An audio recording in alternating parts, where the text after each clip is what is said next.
I thought she had a great August, and yeah, I'm a little concerned that the election is as close as it is. And what are your thoughts on the young people getting out to vote and driving that message, and people who are not frequent voters and the like, and people who are sitting on the fence? Uh, what is what are your thoughts about getting them to the polls, energizing them? What can we do, listeners to this show and anybody out there, to help move the ball in the direction towards you know her victory in November? Yeah, it's a really important question. And I think that people have to recognize that she really is speaking from the heart. She really, I mean, she grew up as a middle class person. She didn't grow up as the designated heir of a real estate magnate, right? I mean, she grew up as most Americans grow up with middle class problems. She understands these problems and she sincerely wants to address these problems. This is who she is. And I think as Americans get to know her more, including in tonight's debate, they'll see that this is who she is. She's not a radical that Trump's lies are trying to pretend that she is. She's just an average American. And I think people are tired of the elitism that is at the root of Trumpism. Trump's elitist allies just try to scare the hell out of people, and they lose sight of actually the long-term interests of most people in our country. So I think her focus on young people, on the middle class, on job creation, on reproductive rights, on health care. These are things that most Americans deal with in their everyday lives. And I think it's going to win. As to what people should do, listen, this is going to be a close election. That's just the way it is in American politics now. Every vote counts. Remember, Joe Biden won the key states that won him the presidency in 2020 by, 10,000 votes in several cases.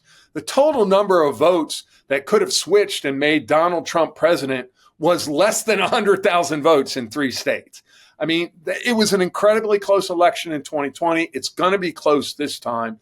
Young voters, swing voters, people who care about the future of this country have to recognize they have to get out there and vote. They have to talk to their friends, create a social network, get involved with the campaign. This really matters. And I feel that Harris is really a breath of fresh air. Joe Biden did us a favor by stepping down because, in my view, he was not able to serve a second term. I don't know why it didn't happen earlier. I think it should have happened earlier. I think that's a completely legitimate point. But as it turned out, Harris is probably the best candidate against Trump. For one thing, Trump has a really hard time dealing with women, and he doesn't interact well when confronted by women. Nancy Pelosi showed this. Nikki Haley showed this. Other women have showed this in interviews. It doesn't go too well. He's got a lot of problems there. I think that's going to show I think it shows already in the gender gap in the polling, but I think that's going to show in the debate tonight too. So when you put all those issues together, I think she's the candidate of the future. And I think people should see that she's sincere and that get behind that idea. And I suspect that just enough young people, just enough swing voters will do that. Well, that's I think you're right on that. The question I was going to ask is, what impact does a Dick Cheney endorsement of Kamala Harris do, as well as his daughter? And is that an earthquake in politics or what? I mean, I will admit that I was surprised when I heard that. And as somebody who has worked against Dick Cheney for much of my political career, but I think it shows how dangerous most normal people who have thought about it and looked at him closely view Trump. There are hundreds of major Republican figures who have said they will never vote for Trump. And in fact, half of Trump's own cabinet refused to endorse him for president. Half. That's never happened before, ever, in any political circumstance. So Republicans have made a devil's bargain with Trump. You know, when I was first in politics working on Capitol Hill, I worked with really honorable people like Bob Dole and Pete Domenici. You know, we disagreed over issues, but I really admired these people. They were genuine public servants. Olympia Snowe, there were many, many others. And even when you disagreed with them, you respected them. They based their arguments on factual information. They didn't lie all the time. They didn't try to manipulate everyone all the time. That's not Trumpism. Trumpism is a kind of a cancer on our body politic that has infected the Republican Party, that is incredibly dangerous because it's all about his perceived political self-interest. And so it leads to incredible lies about factual information. Let's take climate change. Trump has repeatedly questioned the underlying science of climate change. More to the point, he has prevented our own government from protecting our own people from things like wildfires and more extreme storms and flooding and heat waves. He will do that on steroids in his second term.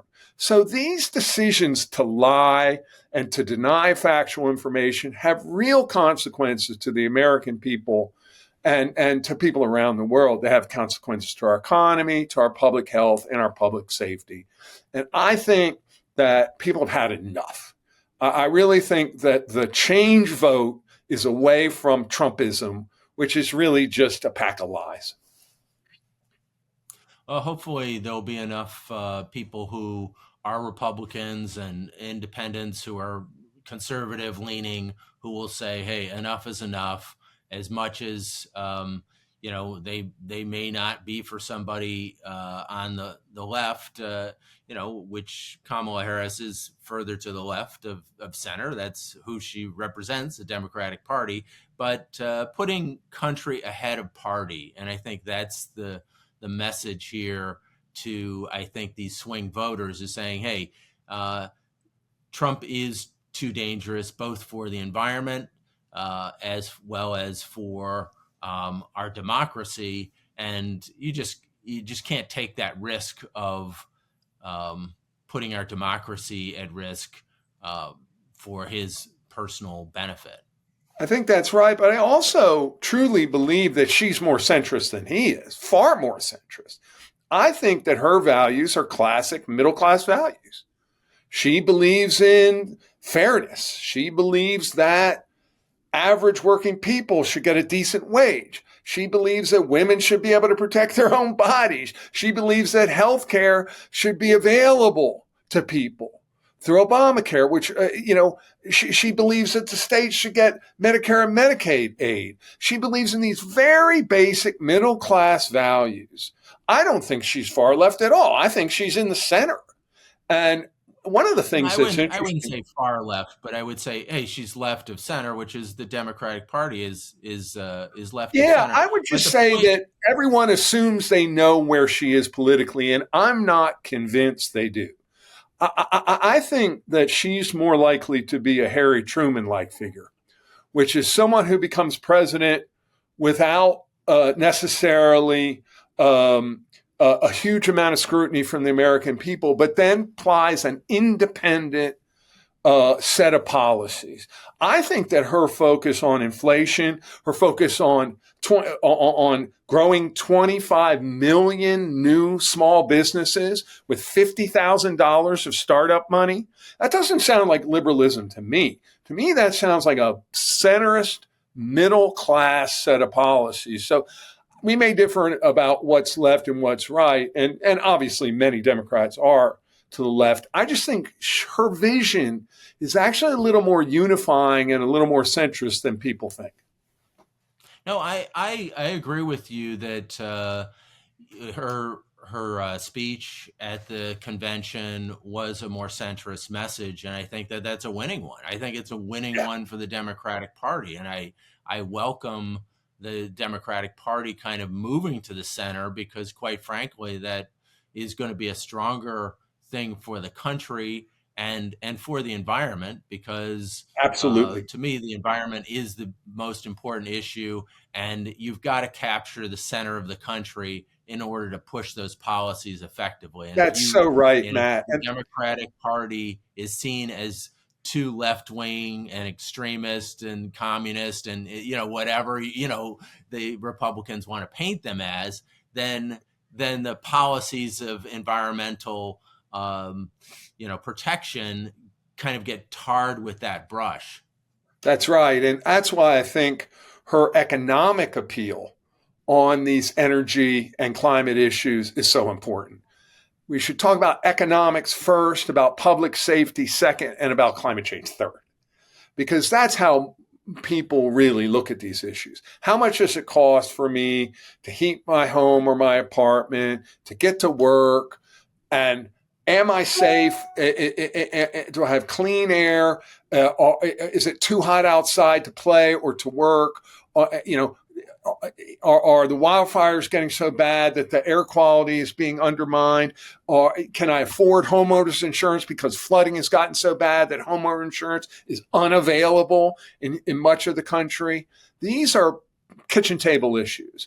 And this is why I'm saying that energy and climate is increasingly, in my view, a kitchen table economic and public safety issue. If she can sell it that way, Matt, I think you're 100% right. I think she can win.